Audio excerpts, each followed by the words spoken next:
Bonjour ou bonsoir, ça dépend de l'ère à laquelle vous nous recevez. En ce net moment sur KN Vision Télévision, votre chaîne d'échange des idées. Bandeko, oyo juste de kuta na ba plateforme oyo to pesi binombo tebele et puis un grand merci na binonion surtout bola na magazine to solo la bandeko. Magazine oyo ezake yo vandi oyoki question oyoki idée mais ozoko réagir te, ozoko penser nini pona mboka na yo. Un grand merci na bandeko nyon surtout oyo ba ko penser na mboka na bango ba oyo ba ko réagir pour que tu aies solution un grand merci. S'il vous plaît, bandeko s'abonner massivement à KN Vision. Puis vous allez apprécier tout mignon surtout nous ça mais s'il vous plaît vous s'abonner chaîne où vous êtes responsable ou ba vandi ba audio na bino vous doit s'il vous plaît awa to ba ko fingate na ça la sélection ya ba idée o ya bien sur vous en posa ko finga s'il vous plaît ils allent la plateforme OT. Tout ça l'échange d'idées, ce n'est pas dit ce qu'on fingi que la question que vous avez non. Tout est dans la plateforme où tout seul la bandeko pour yo décider de quoi décider et bah quoi atteindre bateau dans pour ça et comme la bango pour que changement et ya makasi na mboka na biso. Le autre ça dit samedi le 8 août 2020. Mikoliza opusana malembe ane mususu peza likoya to yeba osala bilan nini wuti koleka na mboka na biso na année 2020. Alors lelo to solo la biso na bino bande konde to lobaka to ka réaction ya bandeko. En tout cas bandeko République démocratique du Congo et comme mboka moko eza passe pour na lobela yango. Tous allons fiers aux Alba Congolais, mais il y a des fois, aux a même fiers aux Alba Congolais parce que ma caméra au passé na Kati, il y a la République démocratique du Congo, ça fait mal et puis ça fait honte na pays mouné bongo, ma réaction sous et ça vraiment ma bémig. Alors au tal la makambo to le kana site Kivu un militaire, oh le cas qu'il est le 30 juillet 2020 à Langwe Amélie Masanga, na télé une photo na bon na yewana. À Langwe Amélie Masanga a bomi 15 personnes même n'a pas blessé et belé pour la nini bazo pesa mutu munduki sans contrôle armée na biso fa RTC bazo pesa mutu munduki sans contrôle tant que toyebi que ba côté wana na ba sangue wana na ba territoire au côté na ba village wana bazo kufa chaque jour bazo ko boma bango. Mais au moment un militaire à Lango Amélie Masanga mais a bomi 15 personnes mobimba oh biso na minute oh to ko feli bato tellement ebelé to dans la posa mboka na biso bato bazala mais un Congolais à Lango Masanga Amélie a bomi bato ebelé. Siko justice est kangié et après qu'est-ce qui va se passer après? Tu continuer car l'élo militaire a bomi 15 personnes. Bokangié, point barre, et si libongo. Le but de sous Amélie Masanga a bomi sous 30 personnes. Et ben nous allons à bongo sans que tu aies besoin de solution. S'il vous plaît, Congolais, total à Makambo. Total à Makambo pour Congo comme non kaka oh nous soit lingué à celle l'élo qu'on a eu. Na Kolwezi, pardon, na Likasi, mais policier a bomi motu Akimi, a bomi batu Akimi, a bomi batu Nanzela. Et comme il y a bon temps, justice à côté de prison et puis abimi, la famille va perdre. Et comme on a bon la Congo, nous devons faire quelque chose dans notre pays. S'il vous plaît, Bandeko, tout ce qui est finga na ko vandi kaka bozo finga et comme nulle part dans le bango chaque fois. Lelo moni que fa RDC baza fier ya koloba que bakangi soi-disant 30 personnes ya ADF. Ba capturer bango 36 personnes. 8 femmes na ba libal msusu. Mais si ko ADF a bomaka. Est-ce que fa RDC ya biso bazalaka proud de bazala fier ya koloba que ADF a bombé autant de personnes. Baloba ngote. Mais ceux qui bango bakangi 36 personnes, babomi 12 personnes, bazo le bango. Or, il n'a pas fallu le barablo kabongo. Il n'a pas fallu. Na évité ce qui idée on a la moni on a la zone le beza mabepo bino bokangi bobomi bolobeli mais o bango ba bomaka plus que o bino bozo kanga o zo boma to le bela ngote ba le bela ngote bon mon attaque que porte-parole il y a fa RDC à l'équipe dans ba média à le bakeno fa ADF a bomi 45 Congolais ADF à saisir à kidnapper 5 ba le bela ngote mais ce bango ba bomi 4 P 3 balobi. Ça fait très mal parce que biso babenga biso à la côté wana bomona bazolo baké fa RDC bazo ko sala d'effort mais il faut amplifier le sous ba fort wana pour que kinya vraiment e ba kozonga makasi parce que surtout continuer karaboyer et kozala mabeningi ADF baksama auparavant bazala 1500 mais depuis 1500 basi la carte est le babakisa makaka alors faut solution ils ont biso na ka Envision toyaka to solo la bandeko pour que yo opesi ya yo pour que yo popesi ya yo bandeko to scutane la plateforme to solo li to c'est l'échange d'idées et vous allez malamu mingi. Et on a sélectionné ba audio ce que moni na moni ba audio ils ont ba injure ils ont correspondre tena aux choses dans posa pour que congolais ayeba to yeba ko adresser ba message ya bolingo ya boboto ya kimia ba message za la fort mais sans injure na kati pour que yeba ko komela bato o wana alors les autres ba kito solo la makambo o etali ba pêcheur na biso oyo bazali ko boma ko torturer chaque jour matin, midi, soir, na la qui doit. Na Wake Up Télévision, na zala qui presque chaîne où il y a un sur Makambo où il y a pêcheur. Je dis même contacter ministre, il y a pêche.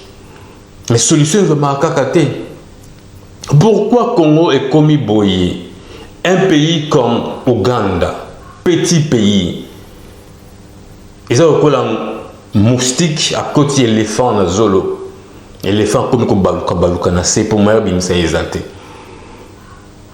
Tokosuka ndenge ni na mboka na biso solution eza kozwa maté. Lelo to baki to so la makambo wana ça fait très mal na lobeli ngo na yebi histoire bien ya côté wana. Eza na ba maman mususu bande ko benga ngai kala na comprendre des points ba benga lisusu te ba yebi vraiment territoire wana bien ba yebi histoire wana bien ya lac Edouard. Comme ça, les gens qui ont même des textes d'abord audio pour que les comme sous pardon au baye l'histoire il y a là qui doit être à côté au wana bah mais quand il y a à travers médias à travers KN Vision tout le canal koyoka audio ya en tout cas merci de Konangai Simon na Kenya un Congolais et a évolué très bien na Kenya la question grand merci pour continuer toujours à parler sur KN Vision pour partager les liens et que ba ko sala biso malamu mingi ba penser à boy ya onde tozana ngo besoin na KN Vision toyoka audio ya ndeko na biso Simon na Kenya na Nairobi ndenge ya pesi proposition pour na makambo toujours olobela lelo. Et bonsoir KNTV. Merci. Vraiment makambo ya pêche eza makambo banda kala. Yango mona que diplomatie en boka na biso eza considérable te. OK. Pour na makambo na 2018 je pense 2018. Yeah. Bakanga ba le pêcheur na biso na Uganda na lac Victoria. OK. Basalaka presque 12 mois baiko matine époque à Félix. OK. Bon, je ne sais pas les autorités en Boka Vatican. Or, pêche et ça la pêche élevage n'a été mis de ça la Boka pour Boka Kende Liboso. OK. Papa, tout ça en Boka au Kenya. Bango bakanga Uganda n'ingaka meka kanga bakapesha na bango. Dans 2 jours ba pesa ordre. Yeah. Ba pêcher na ba bima. OK. Pourquoi pas na biso awa considération exacte. Vraiment, actuel ministre de la pêche, M. Jonathan Berluscouka, bien. Même les gens, dans le domaine, mais ministre, une solution, qu'est-ce qu'il va faire? Okay. Mais la meilleure des solutions, c'est d'abord, c'est quoi? Il faut pour redynamiser d'abord secteur ya pêche. Secteur ya pêche en mboka na biso eza na valeur te. Eza nanu pe en plus bato batiaka yango kate tozala na lac Edouard, lac Victoria, le fleuve Congo. Mais ce côté va bateau de pêche, éviter ce bateau de pêche. Exact. Ça passe. Mboka lokola Congo tozanga même bateau de pêche. Ba poisson est toujours résout à la Libanda. Nazana mboko ya Kenya, et le bateau faire vivre avec ba poisson. Parce que bateau ba la tomson est à la Libanda, ba poisson na bango eza unique mozo mana ba lac, mozo mana ani na ba fleuve na mani na ba rivière na bango. Mais pourquoi pas nous? Pourquoi biso mboka tant nous avons mboka soni? Vraiment na stade où qu'est-ce que nous pouvons faire?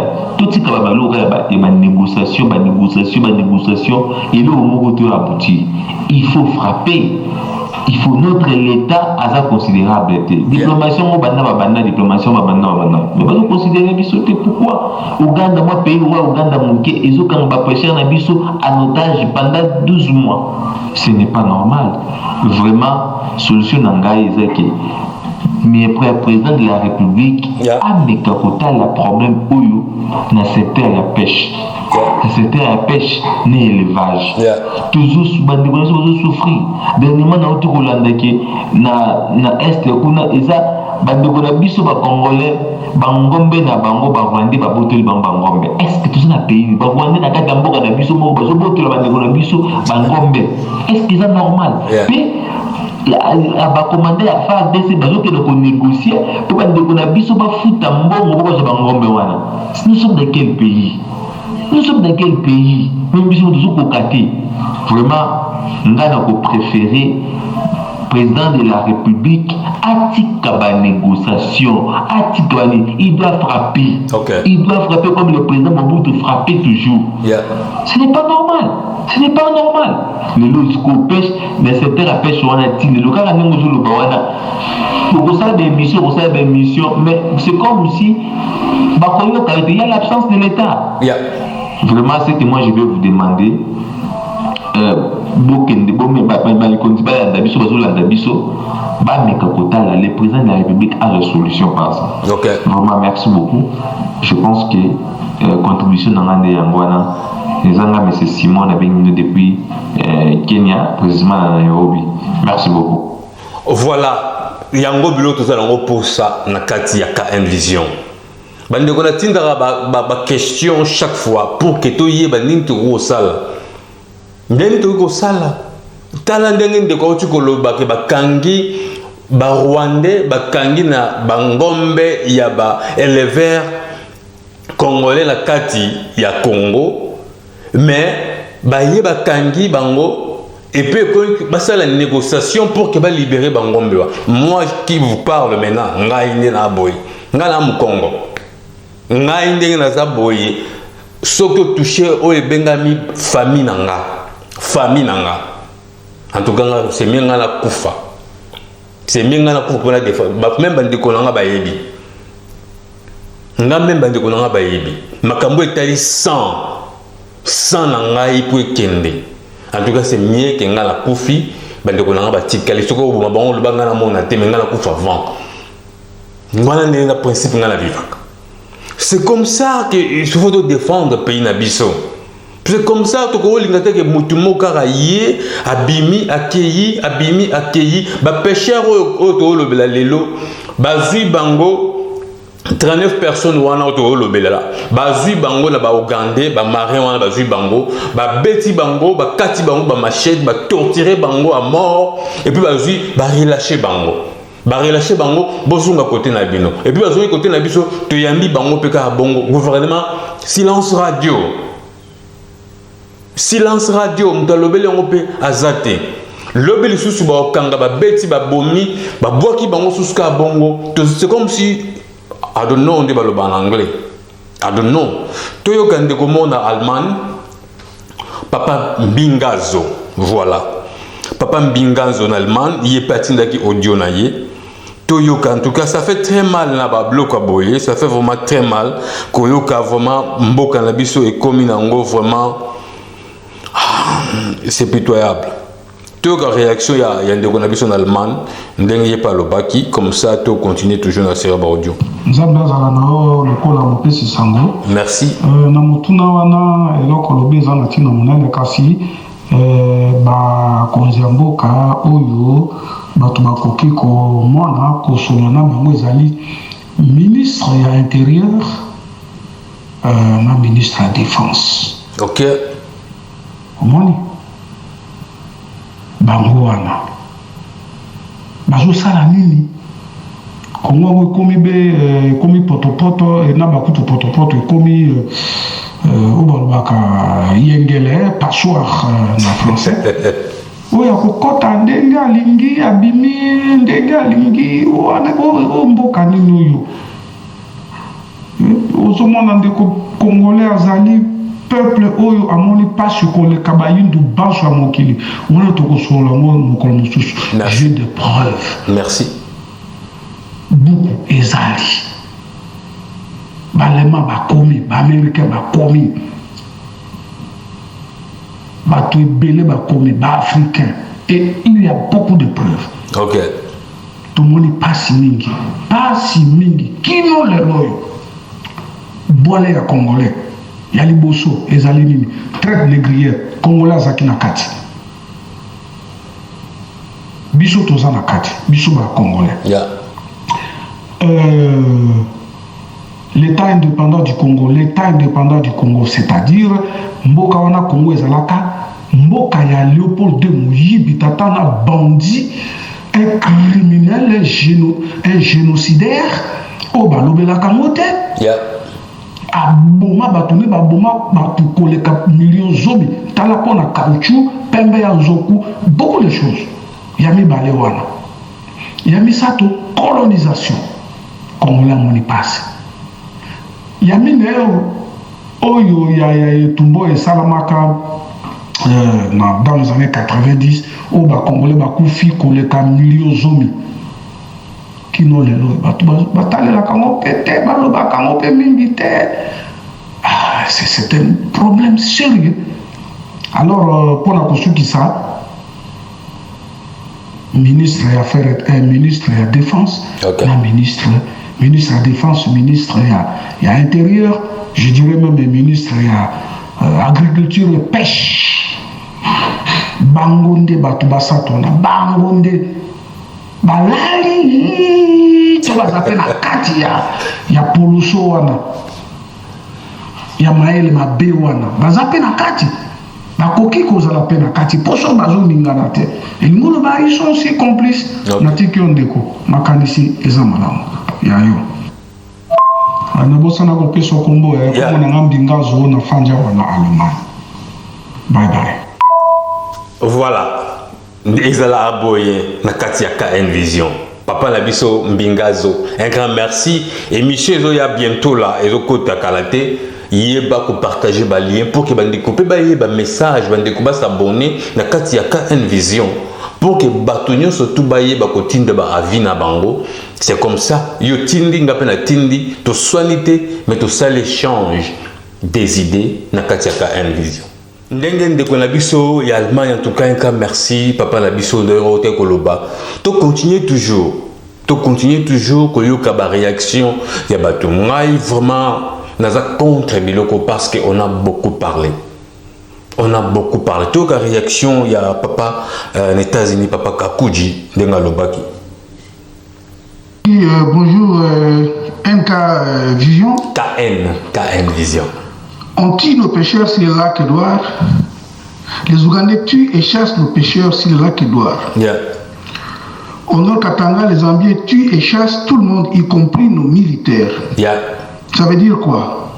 L'État congolais n'existe pas. Tout est passoire et tout est poré. Ça veut dire quoi? Nos politiciens s'en foutent éperdument du bien-être social de la population. Tout ce qui leur intéresse, c'est la course au pouvoir. La course au pouvoir. Déblayer pour soit les glissements, Yeah. ou comment garder le pouvoir le plus longtemps possible pour empocher de l'argent et s'enrichir. Quand les citoyens congolais sont tués, tout ce que la RTNC annonce, c'est des coopérations militaires avec les USA, les nominations des fonctionnaires et la CENI. Et dans l'entretemps, des bandits zambiens occupent notre territoire et on ne les chasse pas, il faut négocier avec eux. Quel est le rôle de l'armée? N'est-ce pas pour protéger les territoires? Yeah. Nous avons des bandits à Soumalès et à Kinshasa, des chômeurs. Pourquoi ne pas les enrôler dans l'armée par la force pour aller défendre le territoire, comme ils se disent des combattants? Depuis son accession au pouvoir, le président n'a pas encore fait l'état des lieux. Il n'a pas encore visité, il n'a pas encore fait les tours du Congo, c'est-à-dire qu'il ne connaît pas son pays, il ne les connaît pas. Et si tu demandes des choses à son ministre de l'Intérieur, le ministre de l'Intérieur, Kakonde, s'il connaît où se trouve Kassongo, il te dira non. S'il demande où se trouve Bouta, il te dira qu'il ne connaît pas. Et si tu demandes où se trouve Malembankoulou, là alors tu vas les perdre complètement. Nous avons besoin d'une nouvelle armée, nous avons besoin de nouvelles troupes à l'Est. Et je propose la fermeture de toutes les frontières avec les Rwandais et les Burundi. Okay. Parce qu'ils ont beaucoup plus besoin de nous que nous avons besoin d'eux. Okay. Ce sont des États voyous. C'est-à-dire ils créent des guerres économiques pour pouvoir survivre.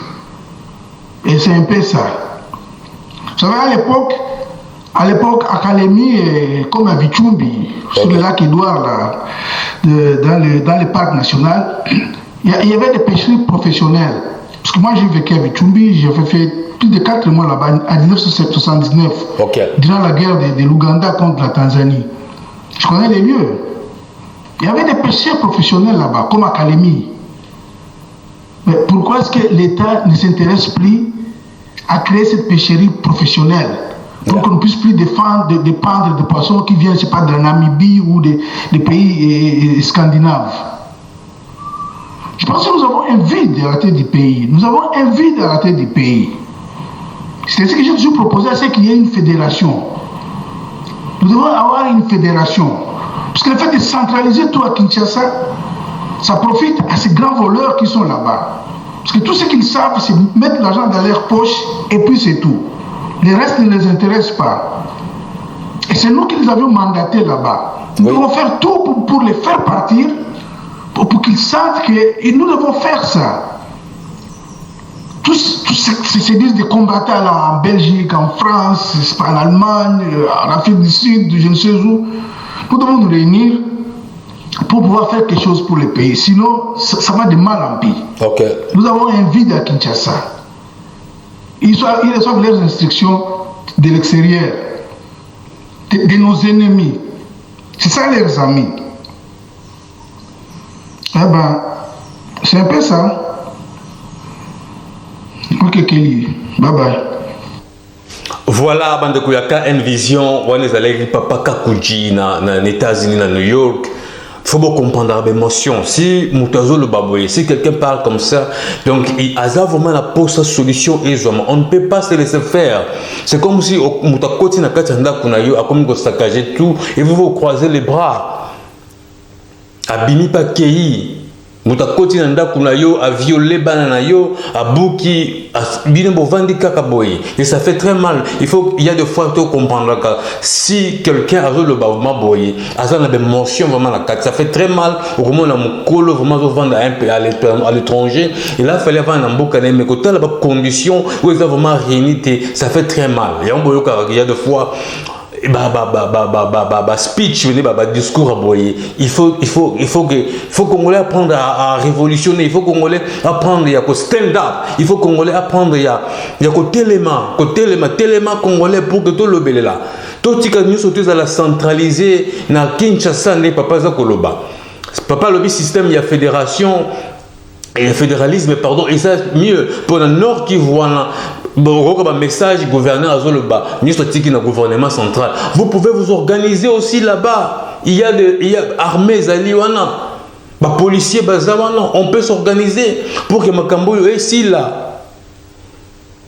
Gouverneur n'a pas pu créer té. Il y a un autre comment la discours au Congo payer ça en bon côté parce que le gouverneur il y a province où on a pas créer té. Bayebi ko créer que pour que mbongo et pour côté la province na bango pour le système mamba boye et je dépend de kaka teke na gouvernement central ils ont dépendre de fort, il y a gouvernement, il y a province où on a la province na bango.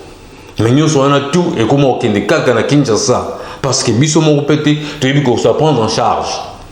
Ça fait très mal vraiment, ça fait très mal que yoka vraiment papa zolo mamba boyi. Ça fait très mal.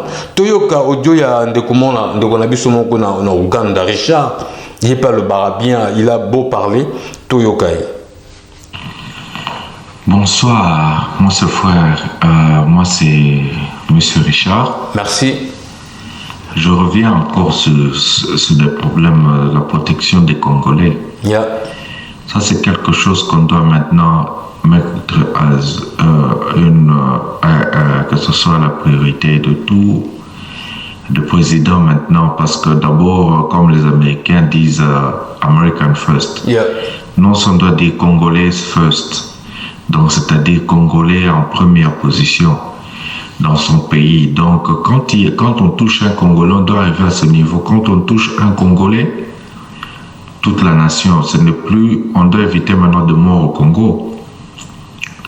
Tout Congolais a droit de vivre. Donc, il y a un ministère de pêche et élevage qui doit prendre ses dispositions. On a une armée, on a une police. Dans tout ça, on doit chercher comment aussi atteindre le président, parce qu'on sait que le président est surchargé. Yeah. Mais les pêcheurs aussi doivent aussi, je pense, se mettre ensemble et marcher comme tout le monde, faire du bruit. Je pense que avec le Congo, je pense que le bruit, c'est ce qui marche ces derniers temps. Okay. Et pousser aussi des membres comme des mouvements comme la Lucha, les autres mouvements là qui sont un peu des mouvements qui font du bruit, qui arrivent à passer un message dans les médias et tout. Ça, ce sont des mouvements, quand ils font un bruit là, tout le monde paie attention, même le président. Okay. Moi je pense que c'est ça la solution. Tout ça doit prendre fin. Il faut qu'on commence à respecter le Congolais maintenant. Voilà. Boyoki ndeko na biso Richard Ndenga Lobi. Un Congolais, il faut pas kufaka boy. Il faut tous à l'endeti ba pays mususu. Chef de l'État yaki a lobby que le peuple d'abord, le peuple d'abord, le peuple d'abord. Là, si vous comprenez pourquoi on a lobby 3 fois. On ne peut pas croiser les bras. Il a lobby déjà. Et imaginez-vous, quelqu'un m'a dit que un Américain vaut 100 Congolais. Un Américain vaut 100 Congolais. Imaginez-vous. Talandenge batouana ba protéger batuna bango. Mais biso. Batouana kufa, boma bango, ça fait très mal. Bandeko boleka na plateforme ya KN Vision TV, bo s'abonner massivement, bo tindela rabiso ba idée o bozanango. Pas plus de 4 minutes ya ko fingate le bar lokomo ya bien, bandeko yo surtout ba oyi ba Rolanda yo. Botika la malamu ndina lo ba chaque fois to kutana to lexa jour moko, to kutana prochainement na to solo la bandeko mususu. Bye bye.